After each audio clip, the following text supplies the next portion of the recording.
নমস্কার, আমি প্রত্যয়। তো এখন কথা বলবো আরি সিনেমাটাকে নিয়ে, যেটা আমি সবেমাত্র সিনেমা হল থেকে দেখে আসলাম। তো আরি সিনেমাটা আমি দুই দিক দিয়ে বিচার করব। একটা হচ্ছে অ্যাজ এ অডিয়েন্স হিসাবে আমার কিরকম লেগেছে, এবং অ্যাজ এ মুভি রিভিউয়ার হিসাবে আমার সিনেমাটা কেমন লেগেছে। দুটো দিক কিন্তু এই ভিডিওতে থাকবে। প্রথম কথা হচ্ছে অ্যাজ এ অডিয়েন্স আমি শুধুমাত্র ট্রেলারটা দেখেছি, আর আমি দেখেছি এখানে মা এবং ছেলের একটা গল্প থাকতে চলেছে। সেখানে জিৎ আছে, না ইয়াশ আছে, না প্রসেনজিৎ আছে, না দেব আছে, আমার কোনো কিছু দেখার দরকার নেই। বা বাংলা সিনেমা আমি সেরকম দেখিও না। আমি হয়তো দেখেছি ট্রেলারটা, আমার খুব ভালো লেগেছে, মা ছেলের গল্প দেখানো হচ্ছে। আমি সোজা সিনেমা হলে সিনেমা হলে ঠিক পৌঁছে গেলাম। সিনেমা যদি রিলিজ করবে আমি টিকিটটা কাটলাম, আমি সিনেমা হলে সিনেমা ঢুকতে দেখে গেলাম। ওকে, এবার সিনেমার মধ্যে হাসির মুহূর্ত আছে, ইমোশনাল মুহূর্ত আছে, যেই জায়গাগুলো আছে আমার সেইগুলো খুব ভালো লাগছে। আমি কিছু কিছু জায়গায় মৌসুমী চ্যাটার্জির অ্যাক্টিভিটি দেখে আমার হাসি পাচ্ছে। ওকে, যখন ইমোশনাল কিছু কিছু সিন আছে সেখানে মৌসুমী চ্যাটার্জির পারফরমেন্স খুব ভালো। ইয়াসের সাথে মৌসুমীর পারফরমেন্স ভালোই লাগছে, আদ্যপান্ত গল্পটা এঙ্গেজ করে রাখার মতো। আমি কেন কথাগুলো বললাম?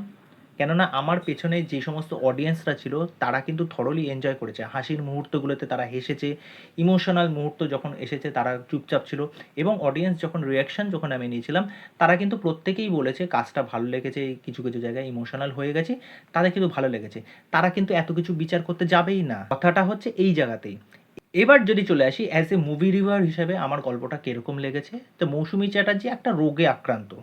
তিনি সব কিছু ভুলে যাচ্ছেন, তার প্রিভিয়াস লাইফ, তার প্রেজেন্ট লাইফ। ঠিক আছে, প্রিভিয়াস লাইফে তার স্বামী মারা গেছেন, তার স্বামী একজন আর্মি অফিসার ছিলেন, সেই ব্যাপারটাকে ভার্বালি কিন্তু বলা হচ্ছে। ওকে, এইবার যে ইয়াশের যে ক্যারেক্টারটা, সে তার মা ছাড়া কিছুই বোঝে না, মাই হচ্ছে তার একমাত্র জগৎ। এবং মায়ের যেহেতু একটা মেমোরি লস ব্যাপার রয়েছে, সুতরাং মাকে সর্বক্ষণ তাকে দেখাশোনা করতে হয়, টেক কেয়ার করতে হয়। তার নিজস্ব কাজ আছে, সবসময় তার চিন্তা থাকে যে মা এটা কিছু করে ফেলবে, মা এটা কিছু করে ফেলবে। এরকম নানা রকম নানা অ্যাক্টিভিটি মৌসুমী চ্যাটার্জি কিন্তু পুরো সিনেমা জুড়ে করছেন, এবং সেটা কিন্তু বেশ মজার লাগছে। মৌসুমী চ্যাটার্জির যদি পারফরমেন্স বলি, throughout the cinema Moushumi চ্যাটার্জির পারফরমেন্স কিন্তু ভালো। হাসির মুহূর্ত বলি, বা মৌসুমী চ্যাটার্জির ইমোশনাল অ্যাঙ্গেল বলি, সেই জায়গাগুলো কিন্তু ভালো। বা ছেলের জন্য তার যে কেয়ার, বা মাঝে মাঝে যে জিনিসগুলো ভুলে যাচ্ছে সেই জায়গাগুলোতে তার যে এক্সপ্রেশন বা অ্যাক্টিভিটিগুলো, সেইগুলো কিন্তু ভালো। ওকে, তাকে নিয়ে তো এক ফোঁটা কথা বলার জায়গা নেই, তিনি যেরকম একজন পারফর্মার ভালো পারফর্ম করেছেন। ওকে, ইয়াশের যদি কথা বলি, ইয়াশের দেখো, তোমরা যদি মনে করো একটা ভাবনা চিন্তা ধরে রেখে যাও যে ইয়াশ তো সেরকম অ্যাক্টার না, ইয়াশ সেরকমভাবে পারফরমেন্স দিতে পারে না, এ আর কী বা করবে, না। ইয়াশ কিন্তু যথেষ্ট ম্যাচিওর অ্যাক্টিং করেছে তার প্রিভিয়াস অনেক কাজগুলোর থেকে। ওকে, ট্রেলারের একটা জায়গায় যেটা নিয়ে প্রচণ্ড মানুষ ট্রল করেছে, এবং সেই একটা ক্লিপ নিয়ে অনেক জায়গায় ভাইরাল হয়েছে, সেই ট্রেলারের এই ছোট্ট অংশটা কিন্তু আমি আমার শর্টসে ইউজ করেছি, ওটা জাস্ট ফর ফান ভিডিও হিসাবে। ওকে, যে মা মা তুমি কোথায়, তুমি কোথায়। কিন্তু ওভারঅল আমি সেটা যদি 10 থেকে 20%ও যদি বাদ দিই, সেটা বাদ দিলেও কিন্তু ইয়াশের পারফরমেন্স কিন্তু ভালো হয়েছে, সে চেষ্টা করেছে। নুসরাত যদি বলি, নুসরাত সাইড ক্যারেক্টার হিসেবে তার যেটুকুনি পারফরমেন্স করা, ডিসেন্ট পারফরমেন্স করেছে। এখানে যদি কথা বলি উন্মেষ গাঙ্গুলি, যে হচ্ছে ইয়াশের বন্ধু, সে কিন্তু ভালো করেছে। আমি বলবো না যে খুব হাইফাই করেছে, কেননা অ্যাজ এ ইউটিউবার বা ছোট ছোট সে যে শর্টসগুলো করে বা যেগুলো আমাদের হাসি দেয়, মজা দেয়, সেরকম হিসাবে তার যেরকম পারফরমেন্স সে ঠিকঠাক দিয়েছে, ভালো করেছে। জটিলেশ্বর মুখোপাধ্যায়, তিনি হচ্ছেন উন্মেষের এখানে বাবার চরিত্রে অভিনয় করছেন। তার চরিত্রটা না ঠিকঠাক মতো এস্টাবলিশড হয়নি, মানে তাকে সেরকমভাবে জায়গা দেওয়া হয়নি। তা তিনি যেটুকুনি করেছেন ঠিকঠাক মতো। আর এই সিনেমার মধ্যে কিছু কিছু হাসির মুহূর্ত রয়েছে, কিছু ছোটোখাটো পলিটিক্যাল পোক রয়েছে, যেগুলো কিন্তু মজা দেয়। কিছু কিছু জায়গায় ইমোশনাল মুহূর্ত আছে, সেইগুলো ঠিকঠাক মতো ওয়ার্ক করে। ওকে, এবার যদি চলে আসি এই সিনেমার নেগেটিভ সাইডে, সিনেমার প্রথম নেগেটিভ সাইড হলো স্ক্রিন প্লেটা যথেষ্ট ঝুল হয়ে গেছে। ওকে, ক্যারেক্টার এস্টাবলিশমেন্টগুলো এক ফোঁটাও ঠিকঠাক হয়নি।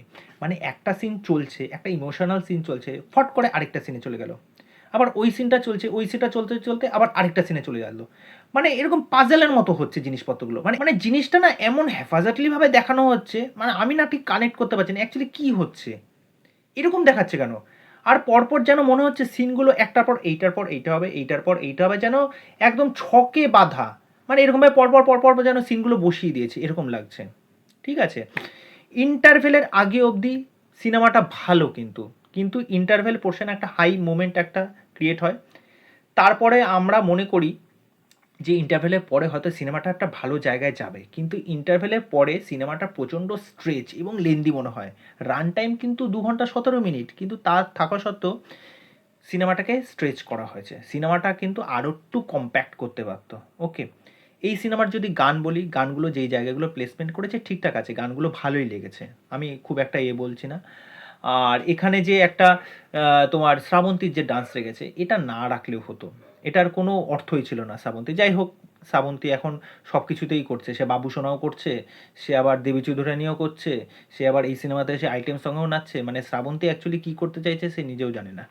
আর লাস্টে গিয়ে একটা টুইস্ট দেওয়ার চেষ্টা করে, তা সেই টুইস্টটা মোটামুটিভাবে ওয়ার্ক করে। তা আমাকে যদি কেউ বলে যে আরি সিনেমাটা কেমন লাগলো, আমি বলবো মোটামুটি ঠিকঠাক একটা কাজ হয়েছে। ঠিক আছে, যেহেতু মৌসুমী চ্যাটার্জি পুরো সিনেমাটা সিংহভাগ দায়িত্ব নিয়েছেন, ইয়াশ তার প্রিভিয়াস কাজগুলোর থেকে ভালো কাজ করেছে। আর গল্পটা যেহেতু অন পেপার ভালো, সেই জন্য আপনাদের মনে হবে না যে না গল্পটা ছেড়ে বেরিয়ে যায়। লাস্ট অবধি দেখি অ্যাকচুয়ালি তার মায়ের সাথে কি হচ্ছে, অ্যাজ এ অডিয়েন্স হিসাবে যদি আপনি সিনেমাটা দেখতে যান, যে অ্যাকচুয়ালি তাহলে লাস্ট অবধি কী হবে, সেইটা দেখবার জন্য কিন্তু মানে ডাইরেক্টর আপনাকে বসিয়ে রাখবে। তা এই হলো আমার আরি নিয়ে মতামত, এর বিষয়ে আর কিছু বলতে চাই না। তা আপনাদের যদি মনে হয় আপনারা অবশ্যই সিনেমাটা দেখে আসুন। আমি দুটো দিক হিসেবেই আলোচনা করলাম, অ্যাজ এ অডিয়েন্স হিসেবেও আলোচনা করেছি এবং অ্যাজ এ মুভি রিভিউয়ার হিসেবেও আলোচনা করেছি। তা এই হলো আমার মতামত।